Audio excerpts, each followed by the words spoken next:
السلام علیکم ورحمۃ اللہ وبرکاتہ۔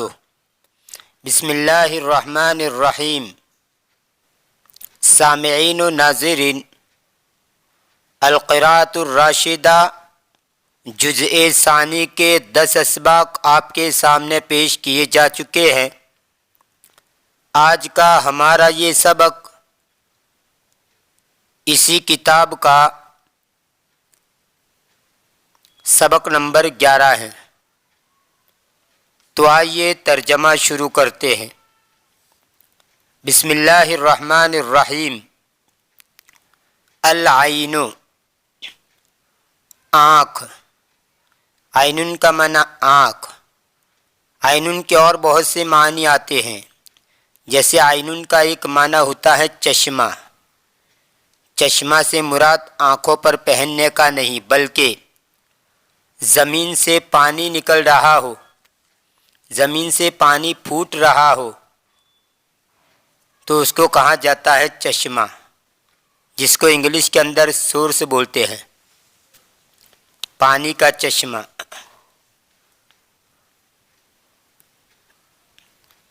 العین من عجائب صنع اللہ تعالی،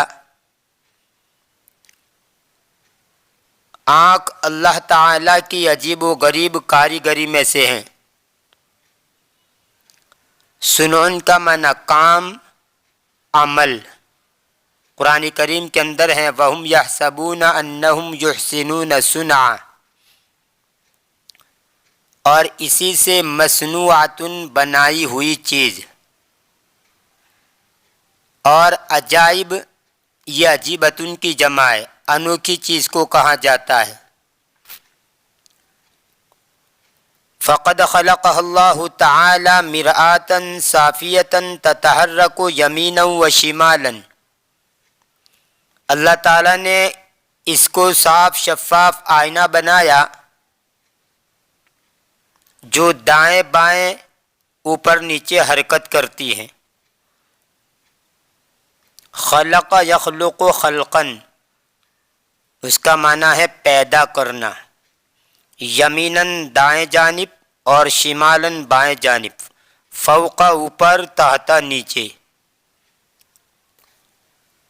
ینظر بہ الانسان الی جمیع الجہات، اس کے ذریعے انسان تمام سمتوں کی طرف دیکھتا ہے۔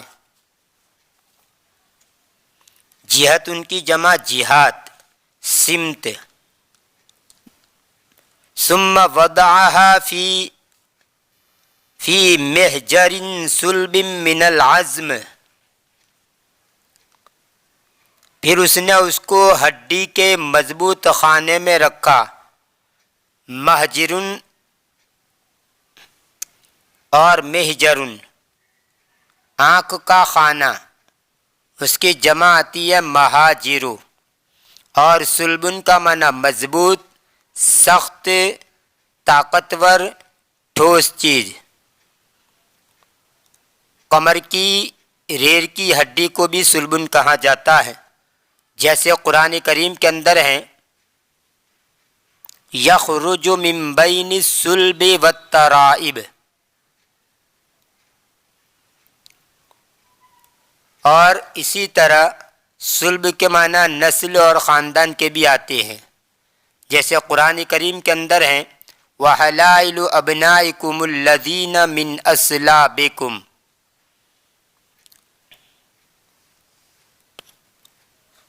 وَجَعَلَ عَلَيْهَا مِنَ الْجُفُونِ غِطَاءً يَحْفَظُهَا مِنَ الْأَذَى، اور اس پر پلکوں کا ڈھکن رکھا جو اس کو تکلیفوں سے بچائے۔ جفنن کا معنی پلک، بالائی اور تحتانی یعنی اوپر کا اور نیچے کا، جمع اجفان، اجفنن اور جفونن۔ اور غطاء کا معنی ڈھکنا، غلاف، پردہ، سرپوش، کور وغیرہ، جمع آتی ہے اغطیتن۔ اور حفظ یحفظ کا معنی حفاظت کرنا، یاد کرنا۔ اور اذا کا معنی تکلیف دہ چیز. وَحَاتَهَا بِأَهْدَابٍ مِّنَ الشَّعْرِ لِتَكُونَ سِيَاجًا يَذُبُّ عَنْهَا الذُّبَابَ وَالْبَعُودَ وَالْغُبَارَ الَّتِي تَدْخُلُ الْعَيْنَ فَتُسَبِّبُ لَهَا الْأَلَمَ وَالْمَرَضَ. اور اس بالوں کے جھالروں سے گھیر لیا تاکہ وہ آر بن جائے، اور اس کو بالوں کے جھالروں سے گھیر لیا تاکہ وہ آر بن جائے جو آنکھ سے مکھیاں، مچھر اور وہ غبار جو آنکھ میں داخل ہو جاتا ہے ان کو ہٹائے، جو آنکھ کے لیے درد اور بیماری کا سبب بنتے ہیں. ہدبن کا معنی جھالر، آنکھ کے پردے کے بال، دامن جمع اہداب. اور سیاج کا معنی احاطہ، چار دیواری، بار.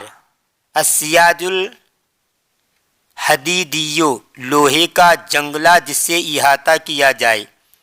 اور زب یا زب زبن ان کے صلے کے ساتھ دفع کرنا، روکنا، ہٹانا، بچاؤ کرنا، نقصان رفع کرنا. اور سبب یسبب تسبیبا، اس کا معنی سبب بننا. وسلط علیہا ماء جاریا یغسل ما يدخل فیہا من الاوساخ، اور اس نے بہتے پانی کو مسلط کر دیا جو اس میل کچیل کو دھو ڈالے جو آنکھ میں داخل ہوتا ہے. سلط یسلط تسلیطاً کا معنی اختیار و اقتدار دینا، حاکم بنانا. سلط علیہ کسی پر قابو یافتہ بنانا، مسلط کرنا.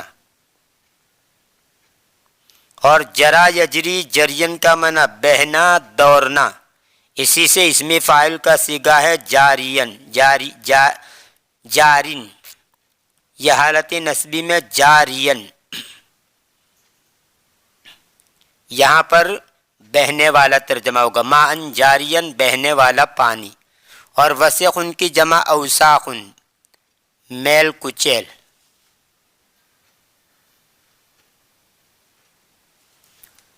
والعین عرضۃ لکثیر من الامراض کالرمد وقصر النظر، اور آنکھ بہت سی بیماریوں کا نشانہ بن جاتی ہے جیسے آشوب چشم اور کوتا نظری یعنی کم دیکھنا. عرضۃ کا معنی نشانہ، ہدف. جعلہ عرضۃ للشیء، کسی چیز کا نشانہ بنانا. رمد کا معنی آنکھ کی بیماری، آشوب چشم. اور قصر کا معنی کوتا، قامتی، ٹھنگنا پن، چھوٹا پن. یہاں پر کوتاہی، نظر کی کوتاہی یعنی کم نظر آنا. وقد عم هذا المرض الاخير في هذا الزمان فلجأ الناس حتى الاطفال الى استعمال منظرة، اور اس زمانے میں یہ آخری بیماری یعنی کوتا نظری یعنی کم دیکھنا عام ہو گئی ہے، جس کی وجہ سے لوگ یہاں تک کہ بچے بھی چشمہ استعمال کرنے پر مجبور ہو گئے ہیں. یہاں چشمہ سے مراد آنکھوں میں لگانے کا چشمہ. اوپر جو چشمہ کہا تھا عین کا معنی چشمہ ہوتا ہے، وہ پانی کا چشمہ.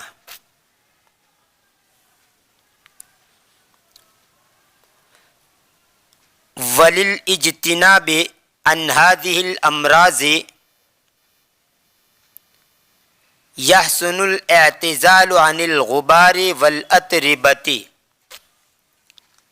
اور ان بیماریوں سے بچنے کے لیے گرد و غبار اور مٹی سے دور رہنا اچھا ہے.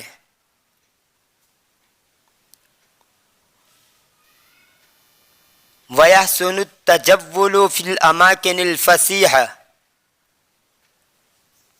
وَكَثْرَةُ غَسْلِ الْوَجْهِ بِالْمَاءِ الصَّافِ، اور کھلی جگہوں میں گھومنا، صاف پانی سے چہرے کو زیادہ دھونا اچھا ہے۔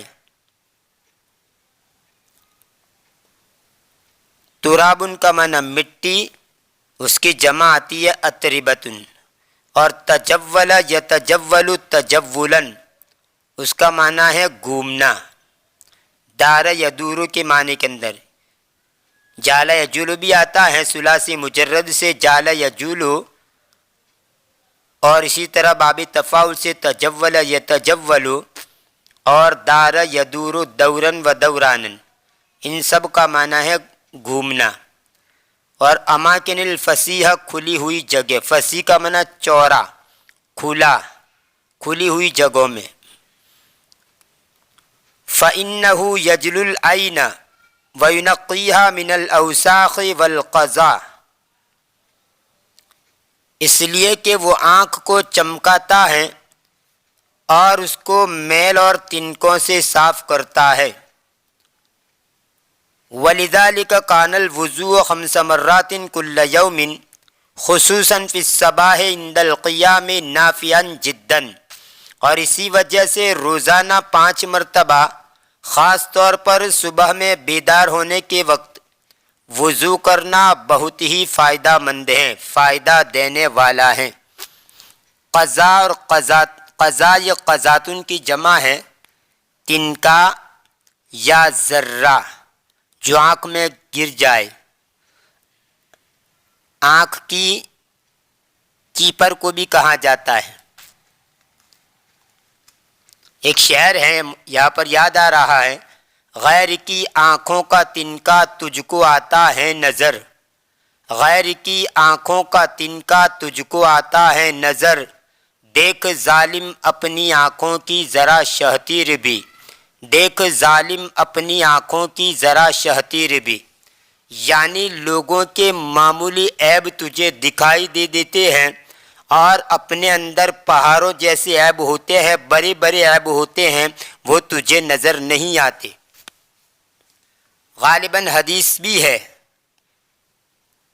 مجھے یاد پڑتا ہے حدیث ہی ہے یا پھر کسی کوئی مقولہ ہو، جو بھی ہو، یبصر احدکم القذا فی عین اخی ویعمی الجزع فی عینہ، یبصر احدکم القذا فی عین اخی ویعمی الجزع فی عینہ، یعنی تم میں سے ہر ایک کو اس کے بھائی کا تنکا نظر آ جاتا ہے اور اس کی آنکھوں کا شہتیر نظر نہیں آتا۔ جزون کہا جاتا ہے شہتیر کو، بڑے لکڑے کو کہا جاتا ہے، اور قضا چھوٹے تنکے کو کہا جاتا ہے۔ یعنی تجھے دوسرے لوگوں کے معمولی عیب نظر آ جاتے ہیں اور اپنے اندر بڑے بڑے عیب ہوتے ہیں، وہ تجھے نظر نہیں آتے۔ اور آج کل یہ بیماری بہت عام ہو چکی ہے، اچھے اچھے لوگوں کو میں نے دیکھا ہے، کیا عوام کیا خواص، کیا مرد کیا عورت، ہر ایک کے اندر تجسس کی بیماری کوٹ کوٹ کر بھری ہوئی ہے۔ کچھ ہی لوگ ایسے ہوں گے جو اس بیماری سے بچے ہوئے ہوں، ورنہ کسی کو موقع ملنا چاہیے کسی کی تجسس کا، کسی کے بارے میں کسی نے کوئی بات اڑا دی تو بس اس کے پیچھے پر جاتے ہیں۔ قرآن کریم کے اندر صاف حکم ہے وَلَا تَجَسَّسُوا، کہ کسی کی ٹوہ میں مت رہو، کسی کے عیب کے پیچھے مت پڑو، اپنے عیوب کو دیکھتے رہو۔ اپنے عیوب کو دیکھتے رہو گے تو کسی اور کے عیوب نظر نہیں آئیں گے، اگر دوسروں کے دیکھتے رہو گے تو اپنے اندر جو پہاڑ ہے وہ بھی تمہیں نظر نہیں آئیں گے۔ لیکن بڑے افسوس کی بات ہے کہ پورا عیبوں سے بھرا ہوا ہوتا ہے، ظاہری حالت بھی ٹھیک نہیں ہوتی، باطن کی حالت تو خدا جانے کیا ہوگی، اس کی ظاہری حالت بھی ٹھیک نہیں ہوتی اور دوسروں کے پیچھے پڑتے ہیں۔ اور پھر اس کو گناہ بھی نہیں سمجھا جاتا۔ لیکن کبھی کبھی ایسا ہوتا ہے کہ آدمی دوسروں کے عیب دیکھنے جاتا ہے، لیکن اللہ تبارک و تعالی اس کے عیب کو ظاہر کر دیتا ہے۔ دیکھتا دوسرے کے عیب کو، لیکن اسی دوسرے کے عیب کو دیکھنے کے اندر اس کا عیب ظاہر ہو جاتا ہے کہ یہ متجسس ہے، یہ تجسس کی بیماری والا ہے، ان کے اندر یہ خبیث عادت ہیں۔ خیر، تو اس بیماری سے بچنا چاہیے۔ اللہ تبارک و تعالی ہم سب کی لوگوں کی تجسس کرنے سے حفاظت فرمائے۔ ومواصلۃ القراءۃ لیلا فی النور الضعیف تؤثر فی النظر تأثیرا کبیرا وتضر به ضررا عظیما، اور رات کو ڈیم روشنی میں پڑھنے کو جاری رکھنا دیکھنے میں بڑا اثر ڈالتا ہے اور نگاہ کو بڑا نقصان پہنچاتا ہے۔ واصل یواصل مواصلتاً، اس کا معنی ہوتا ہے جاری رکھنا۔ جیسے اگر یوں کہنا ہو کہ پڑھنا جاری رکھو تو آپ کہیں گے واصل القراءۃ۔ اسی کو انگلش کے اندر اس طرح بولتے ہیں کیپ ریڈنگ۔ رونا جاری رکھو، واصل البکاء، انگلش میں کہیں گے کیپ کرائنگ۔ واصل الکتابۃ، لکھتے رہو یعنی لکھنا جاری رکھو، انگلش میں اس کو بولتے ہیں کیپ رائٹنگ، یعنی لکھتے رہو یا لکھنا جاری رکھو۔ تو واصل یواصل مواصلتاً اس کا معنی ہوتا ہے جاری رکھنا۔ اور نور ضعیف، اس کا معنی ہوتا ہے ڈیم روشنی۔ نور ضئیل بھی کہہ سکتے ہیں، ضاد حمزہ یا لام، نور ضئیل یعنی ہلکی روشنی، ڈیم روشنی۔ فعلی من الجأتہ الضرورۃ الی ذلک ان یستعمل من المصابیح ما کان ذا نور رائق معتدل غیر ساطع ولا ضعیف، جس شخص کو ضرورت نے اس کی طرف مجبور کر دیا ہو تو اس پر ضروری ہے کہ وہ ایسے چراغ استعمال کرے جو صاف میڈیم روشنی والا ہو، نہ زیادہ برقدار ہو نہ زیادہ ڈیم، یعنی ایسے چراغ کے اندر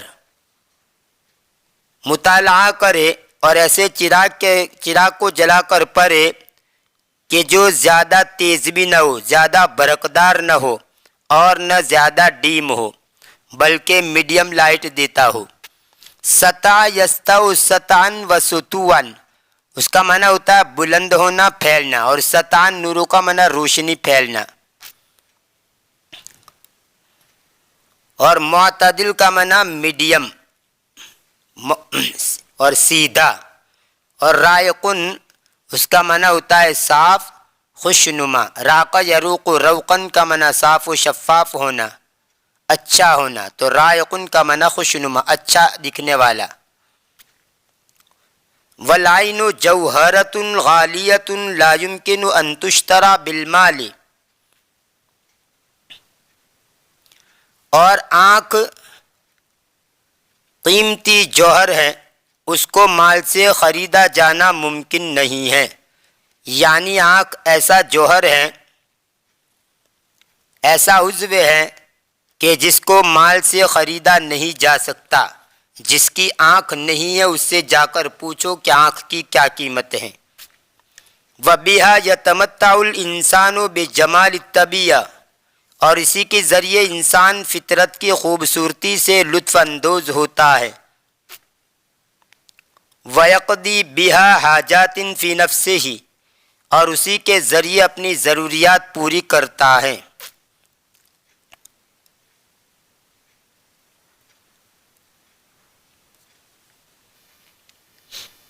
وَيَكُونُ عُضْوًا عَامِلًا مُفِيدًا مِنْ أَعْضَاءِ الْأُسْرَةِ الْإِنسَانِيَّةِ، اور اسی کے ذریعے اپنی ضروریات پوری کرتا ہے۔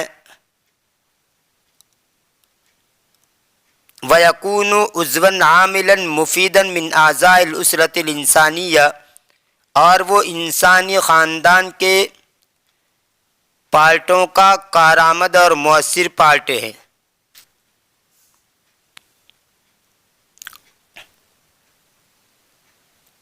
وَإِذَا فَقَدَ الْإِنسَانُ بَصَرَهُ حُرِمَ شَيْئًا كَثِيرًا مِّن نِّعَمِ الدُّنْيَا وَمَحَاسِنِهَا، اور جب انسان اپنی نگاہ کو کھو بیٹھے تو وہ دنیا کی بہت سی نعمتوں اور خوبیوں سے محروم ہو جائے۔ محاسن کا معنی خوبیاں، اچھائیاں،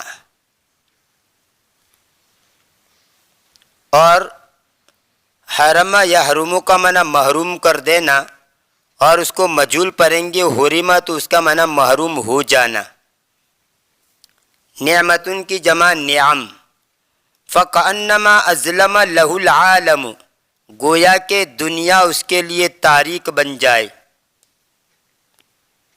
اظلم یظلم اظلامن کا معنی تاریک ہو جانا، اندھیرا چھا جانا۔ عالم کا معنی دنیا۔ وَكَانَ قَلًّا عَلَى غَيْرِهِ، اور وہ دوسروں پر بوجھ بن جائے۔ قلن اس کا معنی ہوتا ہے دوسرے پر بوجھ، اور ایک معنی ہے جس کا نہ باپ ہو نہ اولاد۔ کہا جاتا ہے ہوا عیال علی غیرہ، ہوا عیال علی غیرہ، وہ دوسرے کا دست نگر ہے، یعنی وہ دوسرے کے سہارے جیتا ہے، خود مکتفی نہیں ہے۔ ویسے عیل اہل عیال، اہل خانہ جس کی معاشی کفالت مرد کے ذمے ہو، مذکر اور مؤنث دونوں کے لیے آتا ہے۔ اس کی جمع آتی ہے عیال، اور عیائل بھی آتی ہے، عیال اور عیائل۔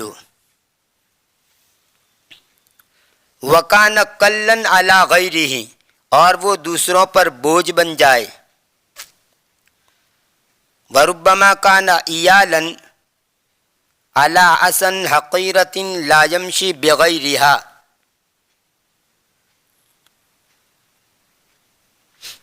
اور بسا اوقات وہ معمولی لاٹھی کا محتاج بن جاتا ہے جس کے بغیر وہ چل نہیں سکتا۔ مشا یمشی مشین باب ضرب یضرب سے ناقص یائی ہے، چلنا، اور سار یسیر سیرن باب ضرب سے، لیکن یہ اجوف یائی ہے۔ مشا یمشی ناقص یائی ہے اور سار یسیر اجوف یائی ہے، دونوں کا معنی ہوتا ہے چلنا۔